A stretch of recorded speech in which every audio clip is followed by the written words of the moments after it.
Hello, I'm Selena Downs. These are the headlines on Al Jazeera. Egyptian security forces have clashed with protesters for a second day. Thousands of people have gathered in Cairo's Tahrir Square to demand an end to military rule. Several protesters have been killed and dozens injured as the police moved in to clear the square. Shireen Tadros is there. People are making their way in, others are leaving after a very long and violent day. So the number is pretty much steady, maybe 2,000–3,000 people just below me. And you can hear the sirens of the ambulances. They keep coming in, they keep taking more injured people away. Officially, there's about 70 people, they say, who have been injured in the past few hours, but that number likely to rise. And what we're hearing from the field hospitals down there is that that number is a lot higher than 70. We're also now hearing about protests taking place in other parts and in other governorates, particularly in Upper Egypt. We know that there are protests taking place in Alexandria and Suez, but also now in Minya and in Ismailia. So certainly now this revolutionary fever, if you like, is sweeping the entire country.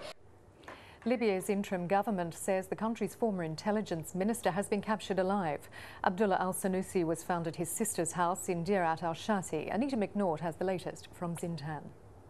The capture of Abdullah Sanusi really concludes the rounding up of the most senior regime figures. Why will Libyans be happy to hear he's been captured? Because this man, as head of the intelligence services, knows more than anyone else what it took to keep Colonel Gaddafi in power for nearly 42 years. He did the government's dirty work. He is the man responsible for the spying, presumably the torture. He's believed to have been responsible for the campaign of assassinating Libyan dissidents overseas.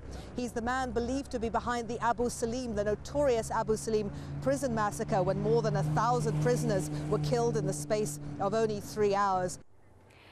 Spain's ruling Socialist Party appears to have been thrown out of office after elections on Sunday.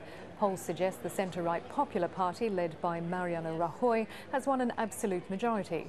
The vote's been dominated by the economic crisis gripping the country, with record borrowing costs and the Eurozone's highest unemployment rate.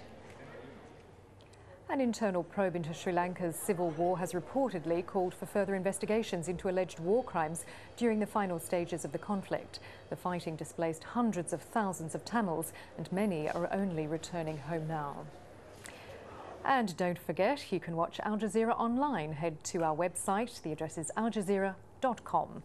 These are the headlines on Al Jazeera. I'm Selena Downs. Thanks for watching.